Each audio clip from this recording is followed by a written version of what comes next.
সংসার মানে ব্যস্ততা, ব্যস্ততা ততদিনই থাকবে যতদিন এই পৃথিবীতে আপনি বেঁচে থাকবেন। হ্যালো এভরিওয়ান, আসসালামু আলাইকুম, welcome back to my new another ব্লগে। তো এই ব্যস্ততার মাঝেও আপনাদের সামনে একটা ভিডিও নিয়ে হাজির হলাম। আশা করছি সবাই ভালো আছেন। এই তো প্রতিদিনকার মতো আপনাদের সাথে রান্নাবান্না নিয়ে হচ্ছে ভিডিও ক্লিপ নিলাম। তো এখানে হচ্ছে আজকে আমি খিচুড়ি রান্না করব। আর খিচুড়িটা রান্না করার জন্য প্রথমে হচ্ছে আমি পেঁয়াজগুলি ফ্রাই করে নিচ্ছি, তারপর একটু লবণ দিয়ে দিলাম যাতে খুব তাড়াতাড়ি পেঁয়াজটা গলে যায় আর কি, সেই জন্য। আর এখানে দিয়ে দিলাম আদা রসুন বাটা। তো খিচুড়িটা আজকে আমি একটু ডিফারেন্ট টাইপের রান্না করব। খিচুড়ি কিন্তু অনেকভাবেই রান্না করা যায়। আমি কিন্তু সবসময় দেখতে পাচ্ছেন আপনার আগের ভিডিওতে পানি দিয়ে হচ্ছে আগে বসিয়ে রাখি সবজিগুলো, হলুদ লবণ মরিচ কষিয়ে তারপর হচ্ছে রান্না করি। তো আজকে হচ্ছে একবার কষিয়ে বসিয়ে দিব। তো এখানে দিয়ে দিলাম তেজপাতা, এলাচ, দারচিনি, কিছু কাঁচামরিচ ফালি দিয়ে এখন ভালোভাবে একটু নেড়ে এখন দিয়ে দিব সবজিগুলি। আর সবজিটা হচ্ছে আমি খানিকটা ফ্রাই করে নিব। ফ্রাই করে নিলে হচ্ছে আমার আদা সিদ্ধ হয়ে যাবে।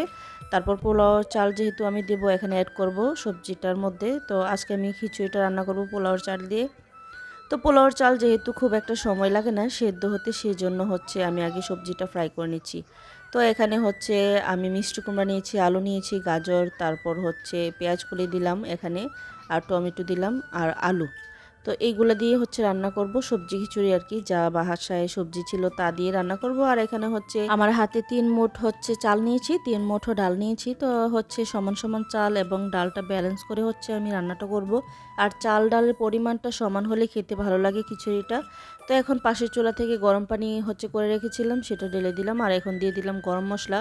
তো দিয়ে হচ্ছে দেন সেদ্ধ আর আগ পর্যন্ত হচ্ছে ঢাকনা দিয়ে রেখে দেবো আর কি। আর এভাবেও কিন্তু খিচুড়িটা আপনারা রান্না করলে কিন্তু ভীষণ মজা হয়। যারা হচ্ছে ব্যাচেলার ভাইয়ারা আছে তারা ঝটপট সহজেই একদম কম সময়ে এই খিচুড়িটা এভাবে রান্না করে দেখতে পারেন। তো এখন হচ্ছে আমি মুরগি রান্না করব এই চুলায়। দিয়ে দিলাম পেঁয়াজ কুচি, দিয়ে দিলাম লবণ। তো এখন দিয়ে দিলাম স্বাদ মতো আদা বাটা, রসুন বাটা। আদা বাটা 2 টেবিল চামচ আর রসুন বাটা 1.5 টেবিল চামচ দিয়েছি। তো এখন দিয়ে দিলাম হলুদ লবণ মরিচ, আর দিয়ে দিলাম কিছু আস্ত মশলা, গরম মশলা দিয়ে হচ্ছে কাঁচামরিচ ফালিয়ে দিলাম। দিয়ে হচ্ছে একটু মশলাটা কষিয়ে নিব। এখন গরম মশলা দিয়েও হচ্ছে কষিয়ে নিব ভালোভাবে। মশলাটা একটু কষালে হচ্ছে চিকেনটা খেতে ভালো লাগে। তো যাই হোক, আমি হচ্ছে এখানে মশলাটা ভালোভাবে কষিয়ে দেন মুরগিগুলো ঢেলে দিব। চিকেন কিন্তু অনেকভাবেই রান্না করে, অনেকের রান্নার হচ্ছে প্যাটার্ন অনেক ধরনের হয়।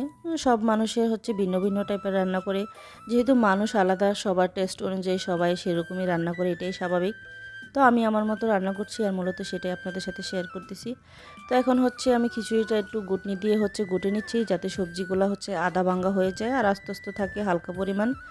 তো এখন কিছু পরিমাণ একটু ঝোল দিয়ে দিলাম, গরম পানির ঝোল দিয়ে হচ্ছে দেন এখানে একটু গরম মশলা দিয়ে ফাইনাল উঠিয়ে নিব। আর এখানে কিন্তু আপনারা ধনেপাতা ইউজ করলে আরও মজা হবে, যেহেতু আমার বাসায় ধনেপাতা আজকে ছিল না সেজন্য আর দেওয়া হয়নি। তো এই তো আমার মুরগিটাও প্রায় কষিয়ে এসেছে, এখন দিয়ে দিব ঝোল পরিমাণ মতন। ঝোল দিয়ে দেন উঠিয়ে নিব।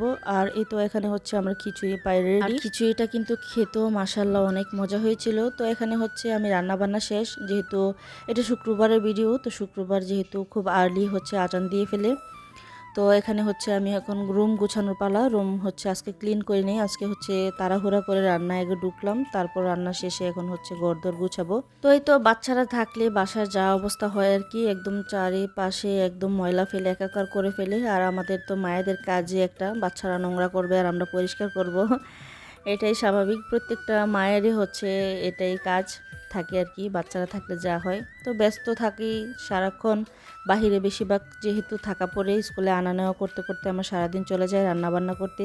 তো সেই জন্য ডিপ ক্লিন করার জন্য বাসাটা খুব একটা সময় পাই না। তো প্রতি ফ্রাইডেতেই হচ্ছে আমি বাসাটা একদম ডিপ ক্লিন করি। এই তো আপনাদের সামনে একটু দেখিয়ে দিচ্ছি আমার বাসার অবস্থা, দেখেন বাচ্চারা কি অবস্থা করে রেখেছে। তো আমি হচ্ছে একটু ফার্নিচারগুলো আগে মুছে নিয়েছি, ফার্নিচারগুলো মুছে দেন হচ্ছে রুম ঝাড়ু দিয়ে তারপর মোছার মধ্যে ঢুকবো। দেখেন আমার রুমের কি অবস্থা। বাসা যেহেতু, বাসার কাছে যেহেতু রাস্তা আছে, মানে মেন রোড সাথে, তো প্রচুর পরিমাণে ধুলাবালি আসবে, এটাই স্বাভাবিক। আর আসেও অনেক পরিমাণ ধুলাবালি আসে।